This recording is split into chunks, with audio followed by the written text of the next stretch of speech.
Good morning, class 7th. Students, in the previous class, we have started a new chapter, chapter number 6, Towns, Traders and Craftsmen. And in the previous class, we have done the introductory part of this chapter, also court town, temple town, pilgrimage centers, and one topic also, ports and trading towns. I hope you all have understood all those topics very well. So, in today's class, we will finish this chapter by doing all these three topics: a network of small towns, traders big and small, and new towns and traders. So let's start with the very first topic of today's class, a network of small towns. So many small towns emerged in the subcontinent from the 8th century onwards. These towns had a small mandi where people from nearby villages came to sell their products. They also had shops lined on the streets. These shops called हाट. हाट मतलब जिसे बाज़ार भी बोला जाता है. तो small towns कैसे emerge होते थे, कैसे बनते थे, बात करें अगर उस टाइम पीरियड की, तो उस टाइम पीरियड में हम लोग देखेंगे कि गाँव से लोग एक जगह पर आ रहे हैं, टाउन्स में आ रहे हैं जहाँ मंडी लगती है.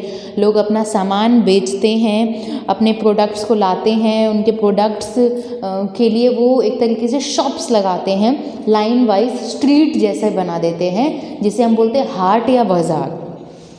Many traders came from far, near to these towns to buy and sell their products. So बहुत सारे जो लोग हैं, अब जैसे मैंने कुछ कल्टीवेट किया है, तो मैं अपने घर में बेचूं या फिर मैं मार्केट में जाके बेचूं, तो घर में कम लोग आएंगे और मार्केट में ज़्यादा लोग आएंगे. तो यहीं पे बात की जा रही है, कुछ ट्रेडर्स दूर से आते थे, कुछ ट्रेडर्स पास से आते थे अपने सामानों को बेचने के लिए इन हाट बाज़ारों में. While some traders lived in town, और कुछ लोग वहीं रहते थे उन टाउन्स के अंदर ही जहाँ पर बाज़ार लगते हैं. Others traveled from town to town.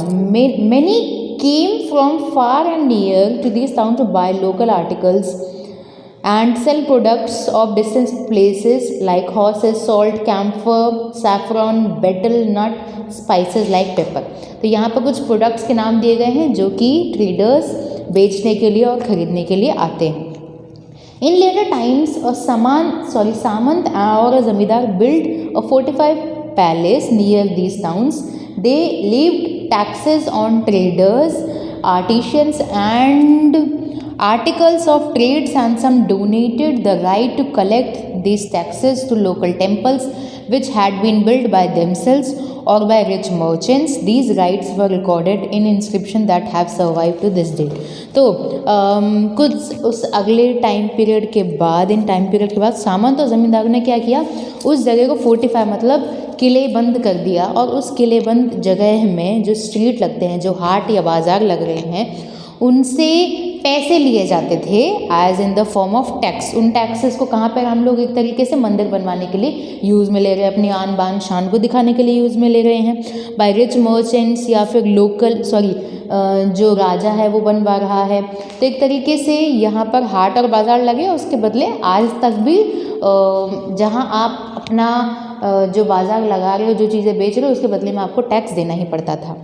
Traders big and small, ये तो बात होगी छोटी जगह की, छोटे टाउन्स की. अब बड़े जगहों पे देखते हैं कि बड़ी जगहों में क्या क्या चेंजेस आए हैं.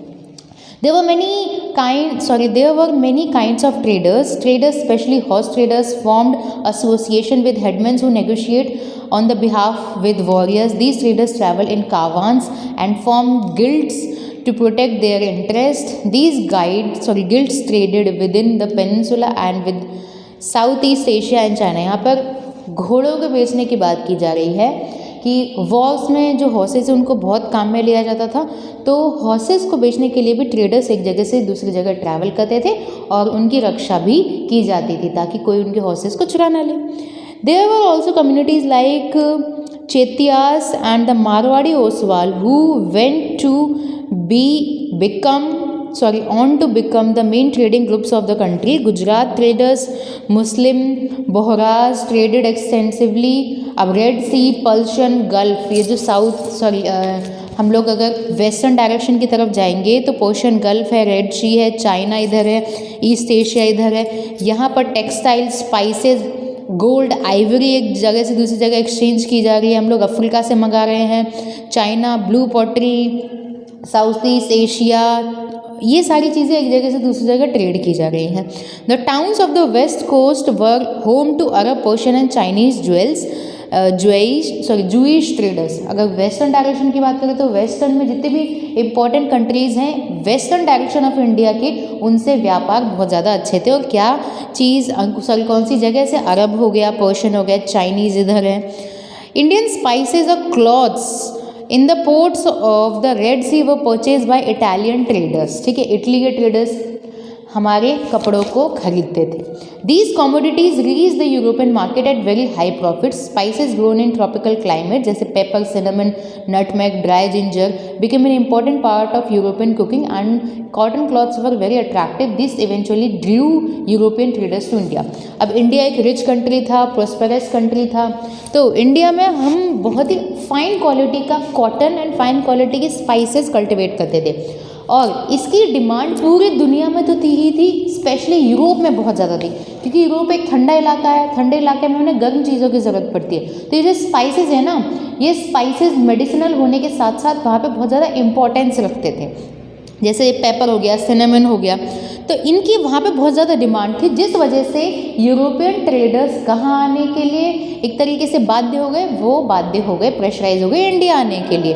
फिर उसके बाद उन्होंने इंडिया का क्या हालात किए वो हमें पता ही है। The craft person of Bidar were so famed for their inlay work in copper and silver that it became called Bidri. ठीक है, फ्लावर केस वहाँ, मतलब अगर हम बात करें Bidar, craft person of Bidar, इतने ज़्यादा फाइन क्वालिटी के वो लोग कॉपर एंड सिल्वर से चीज़ें बनाते थे कि उस एक तरीके से उसको क्या बोलने जाने लगा, बिदरी।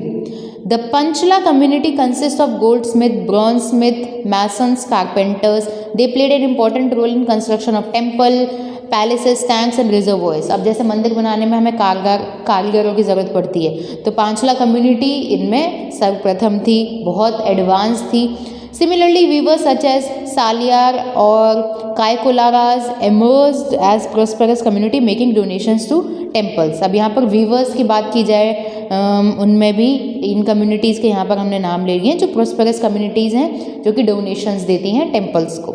सम towns like Surat in Gujarat went on to become major commercial cities, but towns like Thanjavur declined in importance over the century. Thanjavur temple हम लोगों ने देखा था क्यों इंपॉर्टेंट था वो थंजावुर टेम्पल, या फिर थंजावुर टाउन, टेम्पल टाउन से हम लोग रिलेट कर देंगे। तो जो थंजावुर है उसकी इंपॉर्टेंस सेंचुरीज के बाद गिरती गई, और सूरत जो है एक मेजर कमर्शियल सिटीज़ के तौर पर, क्योंकि वो एक पोर्ट टाउन है, इस वजह से वो ज़्यादा डेवलप होने लग गया। नाउ न्यू टाउन्स, हम लोगों ने दोनों की कंपैरिजन देख ली, स्मॉल टाउन में क्या हो रहा है, बिग टाउन में क्या हो रहा है। हम ये जो बिग टाउन्स और ट्रेडर्स, बिग एंड स्मॉल जो ट्रेडर्स हैं वो अलग अलग देशों में व्यापार कर रहे हैं, यहाँ पर हम हाट या बाजार तक ही सीमित थे। Now, new towns and traders. The English East India Company emerged as the most powerful and commercial power in the subcontinent. The spurt in demand for goods like textile led to great expansion in spinning, weaving, bleaching and dyeing. Indian textile की बहुत ज़्यादा demand थी, ठीक है। Indian textile designs बहुत popular थी, और उसकी डिमांड हम यूरोपियन कंट्रीज़ में ज़्यादा देखने को मिलती है। तो जैसे ही कपड़ा बन रहा है, हम लोगों ने कपड़े की कताई बुनाई कर ली, उसके बाद उसकी वीविंग कर ली, उसके बाद उसको ब्लीच किया, उसमें डाई करके हमने उसे कलर में एक तरीके से ट्रांसफॉर्म कर दिया।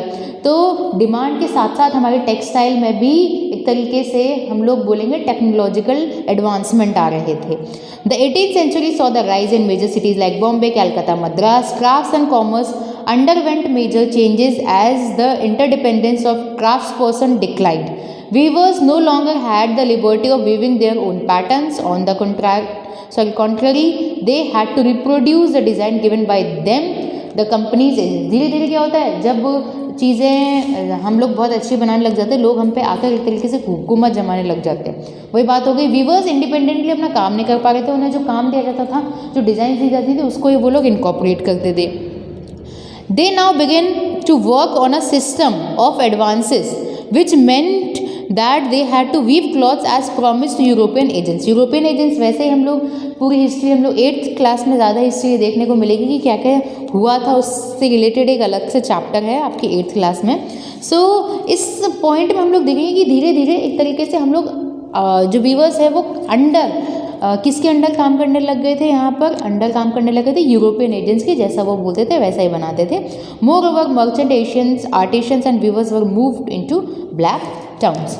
ठीक है, उसके बाद हमारा एक पॉइंट आता है हम्पी, जो कि आपके सिलेबस से डिडक्ट हो चुका है। So by this topic we have understood the network of small towns, how they the mandi and the haat we have discuss, traders, horse वाला एग्जाम्पल हम लोगों ने देख लिया, सूरत कैसे इमर्ज हो रहा है, उसके बाद सूरत कैसे एक तरीके से डेवलप्ड हो रहा है, उस तरीके से थंजावुर कैसे डिक्लाइन हुआ, उसके बाद न्यू टाउन्स एंड ट्रेडर्स में हम लोगों ने टेक्सटाइल इंडस्ट्री देख ली, किस तरीके से टेक्सटाइल इंडस्ट्री के वीवर्स एक तरीके से प्रेशराइज होकर बाद में काम करने लग गए थे। Now by this topic we have completed chapter number 6. In the next class we will start chapter number 7, tribes, nomads and settled communities. So that's it for today's class. Thank you.